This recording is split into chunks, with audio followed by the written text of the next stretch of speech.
Oke, baiklah. Assalamualaikum warahmatullahi wabarakatuh. Kita sampai pada tahapan terakhir untuk siklus akuntansi dari PT Cemerlang, di mana untuk pertemuan terakhir ini kita akan bahas mengenai closing jurnal dan post closing trial balance atau neraca saldo setelah penutupan. Oke, yang pertama kita akan coba bahas dulu mengenai closing jurnal atau jurnal penutup ini. Oke, untuk jurnal penutup sendiri ini digunakan untuk menutup saldo akun-akun sementara, di mana kita tahu bahwa untuk saldo akun sementara itu terdiri dari akun-akun pendapatan dan akun-akun beban, kemudian dividen jika ada. Nah, di sini untuk akun-akun pendapatan atau saldo-saldo akun pendapatan serta saldo akun beban, data yang kita ambil di sini untuk mempermudah proses pembuatan jurnal penutup ini kita bisa ambil datanya dari neraca lajur atau worksheet. Nah, di neraca lajur sendiri untuk kolom yang memuat tentang adanya saldo-saldo akun pendapatan dan beban ini bisa kita lihat di kolom rugi laba atau kolom laba rugi ini. Nah, disinilah saldo-saldo akun pendapatan dan beban yang akan kita tutup. Di sini kita tahu bahwa untuk saldo akun pendapatan dan beban ini dimulai dari kode akun 4 sampai dengan kode akun 9. Berarti data-data akun pendapatan dan beban inilah yang akan kita tutup di sini ya. Sini kita lihat untuk akun pendapatan ini bisa kita lihat saldonya adalah saldo yang berada di sisi sebelah kredit. Berarti di sini ada dua saldo ya, dua saldo akun di sini yang masuk di sisi kredit. Berarti ada dua saldo akun pendapatan yang akan kita tutup. Di sini ada sales dan ada interest revenue. Di sini ada dua saldo yang akan kita tutup. Kemudian selanjutnya untuk akun beban sendiri, di sini adalah saldo-saldo di rugi laba atau di kolom rugi laba yang berada di sisi sebelah debit. Di sini mulai dari sales return, kemudian cost of goods sold, ada freight paid dan seterusnya sampai dengan income tax expense. Inilah akun-akun beban. Nah, pendapatan dan beban ini akan kita tutup di sini. Nah, kemudian selisih antara saldo pendapatan dan saldo akun beban di sini atau yang disebut dengan laba bersih ini pun akan kita tutup ya. Jadi selisih antara pendapatan atau saldo pendapatan dan beban ini adalah laba bersih atau laba, dan akun saldo laba ini pun akan kita tutup nilai saldonya. Dan terakhir yang akan kita tutup saldonya adalah akun dividen di sini ya. Ada dividen di mana kita tahu bahwa dividen itu adalah pembagian hasil usaha oleh atau kepada si pemilik saham jika di situ dalam sebuah perusahaan yang modalnya adalah dalam bentuk saham di situ. Nah, berarti di sini ada 4 jurnal yang akan kita gunakan. Jurnal yang pertama jurnal untuk menutup atau jurnal penutup yang kita buat untuk menutup adanya akun pendapatan. Kemudian jurnal penutup untuk menutup adanya akun beban. Dan yang ketiga menutup adanya laba di sini. Dan yang terakhir adalah jurnal untuk menutup adanya dividen. Berarti ada 4 jurnal. Oke, baik, untuk mempersingkat waktu kita akan coba mulai dulu untuk membuat jurnal penutup ini. Yang pertama, sesuai dengan urutannya kita akan coba tutup nilai pendapatan atau saldo akun-akun pendapatan. Di sini ada dua, ada sales dan ada interest revenue di sini untuk akun pendapatannya. Nah, yang namanya jurnal penutup ini adalah membalik saldo ya. Jika di sini kalau kita lihat di neraca lajur saldo pendapatan ada di sisi kredit, maka pada saat kita mencatatnya ke dalam jurnal penutup ini kita akan letakkan di sisi sebelah debit, sehingga untuk akun sales dan interest revenue ini kita letakkan di sisi sebelah debit ya. Jadi jurnal penutup ini istilah lain orang menyebutnya adalah jurnal pembalik ya. Oke, di sini tanggalnya jangan lupa tanggal 31. Jadi penanggalan untuk jurnal penutup kita gunakan tanggal 31. Jadi jurnalnya adalah sales, interest revenue, sedangkan akun untuk menutup adanya pendapatan ini kita akan gunakan akun namanya income summary atau ikhtisar laba rugi. Oke, untuk nilai saldonya sendiri untuk sales dan interest revenue ini bisa kita lihat di neraca lajur saldonya. Di sini untuk salesnya adalah 2.238.800.000 dan untuk interest revenue-nya 13.485.000. Ini kita masukkan nilai saldonya di sisi sebelah debit ya. Jadi sekali lagi saya ulangi bahwa closing jurnal ini adalah jurnal pembalik atau jurnal yang biasa orang sebut sebagai jurnal pembalik, sehingga pada saat mencatat sebuah nilai akun maka kita akan coba balik nilai saldonya. Jika saldo normal pendapatan di sini kalau kita lihat ada di sisi sebelah kredit, maka pada saat masuk di jurnal penutup kita letakkan di sisi sebelah debit. Nah, akun untuk menutup adanya akun-akun pendapatan ini kita gunakan akun namanya ikhtisar laba rugi atau income summary. Nah, nilainya sendiri untuk income summary ini adalah akumulasi dari nilai saldo yang ada di sisi sebelah debit. Oke, didapat di sini adalah 2.252.285.000 rupiah. Oke, itu jurnal yang pertama menutup akun pendapatan sini. Oke, jurnal yang kedua kita akan coba tutup untuk nilai saldo-saldo akun beban. Oke, di sini kita untuk yang sebelah kredit atau akun pendapatan di sini sudah kita tutup, kita kasih warna hitam. Kemudian yang seterusnya adalah kita akan coba tutup untuk akun beban. Di sini kita lihat untuk akun beban sangat banyak. Di sini ada sales return, ada cost of goods sold, ada freight paid, ada advertising expense sampai dengan income tax expense ini. Oke, kita lihat di sini untuk saldonya ada di sisi sebelah debit. Maka pada saat kita mencatat di jurnal penutup, kita akan letakkan di sisi sebelah kredit. Oke ya, kita letakkan di sisi sebelah kredit, berarti di sini. Ya, nama-nama akunnya kita akan masukkan di sisi sebelah kredit. Mulai dari sales return sampai dengan income tax expense. Oke, untuk akun penutupnya sendiri sama dengan yang di atas, kita akan gunakan akun income summary atau ikhtisar laba rugi untuk menutup akun-akun beban ini. Sama dengan yang di atas tadi, akun yang digunakan untuk menutup akun pendapatan itu income summary. Untuk menutup akun beban itu pun sama, yaitu akun income summary. Oke, baru setelah itu kita masukkan nilai saldonya dari akun sales return ini sampai dengan income tax expense. Kita masukkan di jurnal penutup di sisi sebelah kredit. Oke, letakkan di sini. Oke, lalu setelah sudah kita masukkan, baru kita masukkan untuk nilai income summary-nya sama seperti tadi. Kalau income summary tadi adalah akumulasi dari seluruh pendapatan, akun pendapatan. Untuk income summary ini pun sama. Ini adalah akumulasi dari seluruh saldo nilai beban ini. Oke, kita jumlahkan lalu hasilnya kita letakkan di sebelah debit, yaitu untuk akun income summary. Oke, jadi itu ya dua jurnal. Yang pertama yaitu untuk menutup akun-akun pendapatan.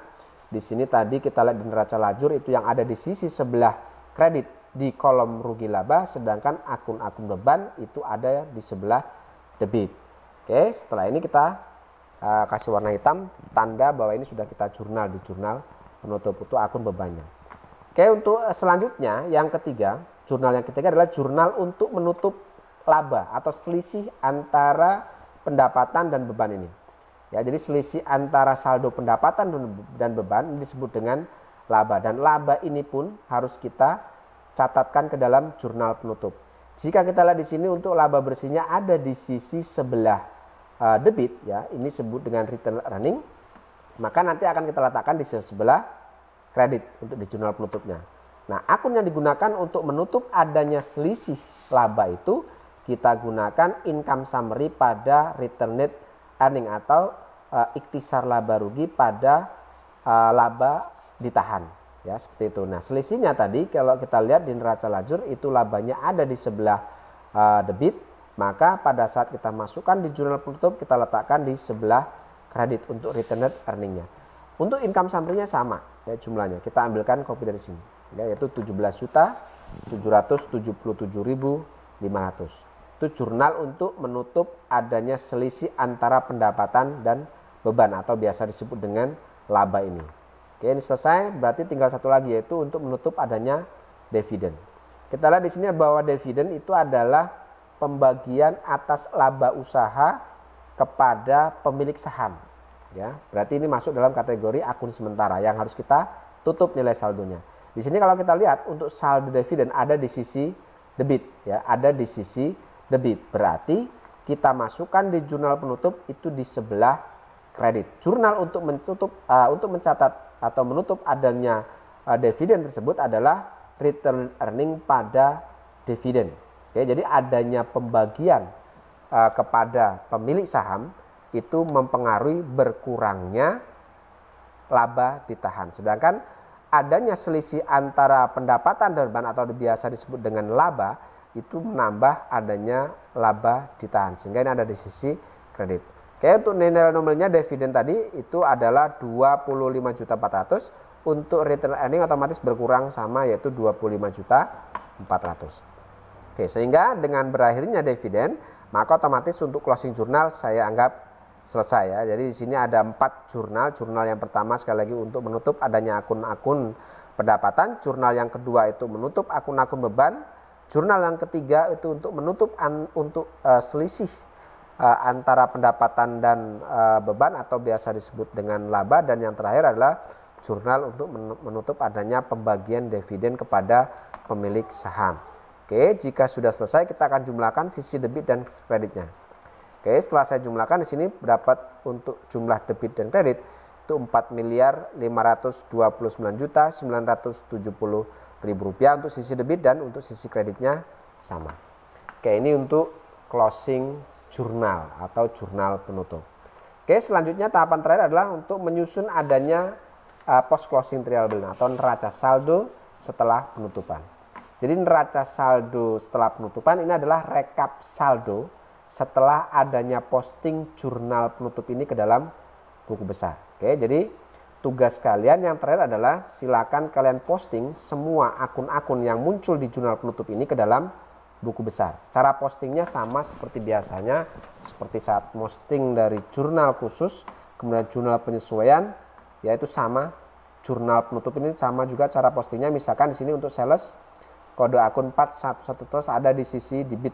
Berarti kalian masukkan di buku besar, untuk di buku besar sales ya. Di sini berarti kita letakkan di sini cara postingnya. Perhatikan, kalian posting satu-satu. Pertama sales kita posting.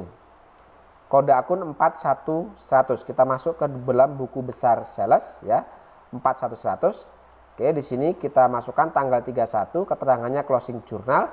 Oke, di closing jurnal tadi ada di sisi debit. Berarti kita masukkan nilai saldonya tadi ada di sisi debit sesuai dengan jumlahnya di sini. 2.238.800.000 kita masukkan di buku besar sama, di sisi debit dengan jumlah sama.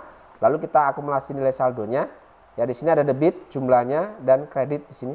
Karena beda kolom, maka otomatis kita kurangi.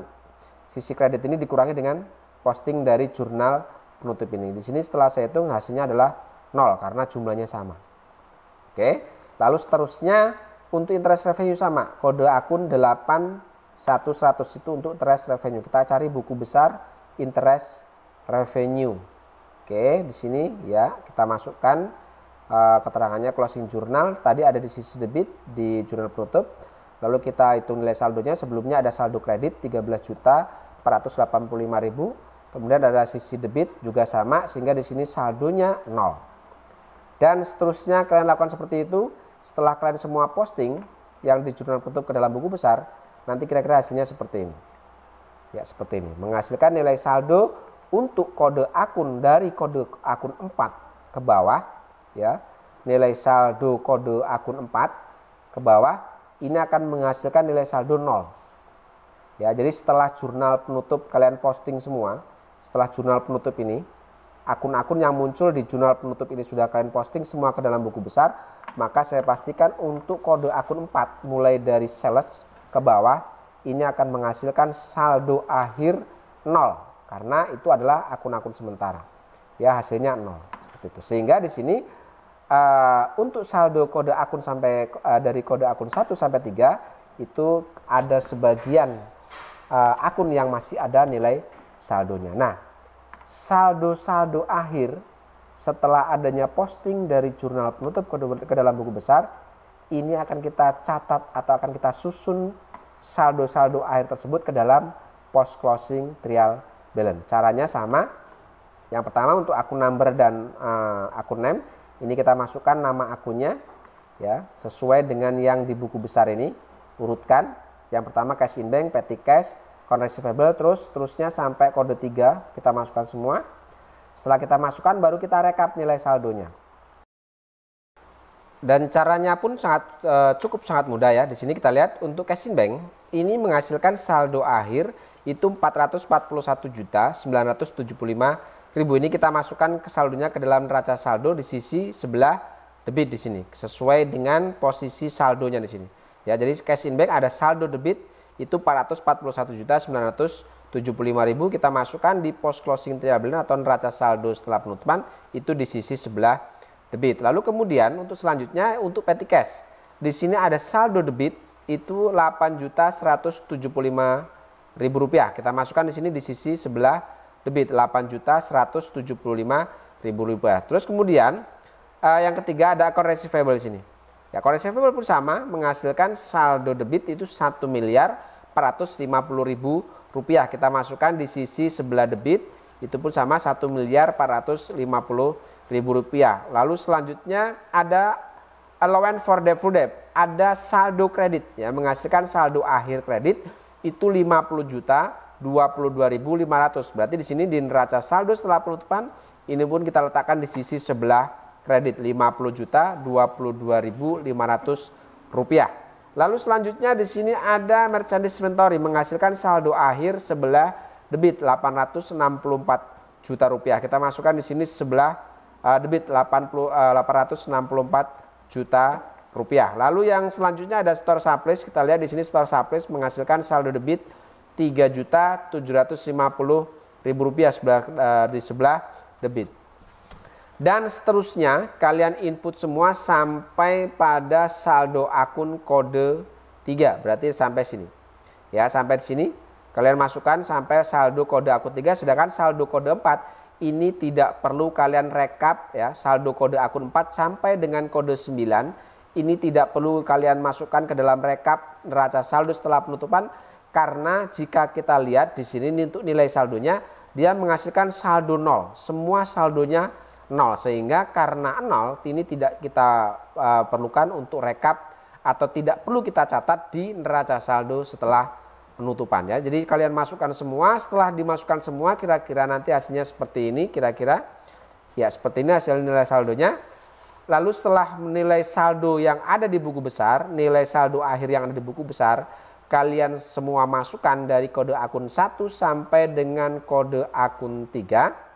Ya, setelah kalian masukkan semua sampai dengan kode akun 3 yaitu retained earning, maka kalian coba jumlahkan untuk sisi debit dan sisi kreditnya. Kita pastikan untuk jumlah sisi debit dan kredit ini harus balance, harus seimbang.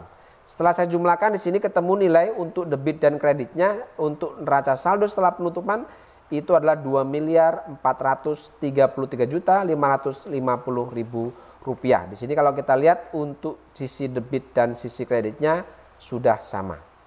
Oke, jadi saya rasa untuk kasus siklus akuntansi dari PT Cemerlang pada tahapan ini sudah selesai. Saya anggap sudah selesai ya. Di pertemuan terakhir kita telah bahas mengenai jurnal penutup dan neraca saldo setelah penutupan. Kita lanjutkan dengan tutorial-tutorial yang lainnya. Semoga setiap tutorial yang saya buat bisa membantu tugas kalian di rumah. Terima kasih. Assalamualaikum warahmatullahi wabarakatuh.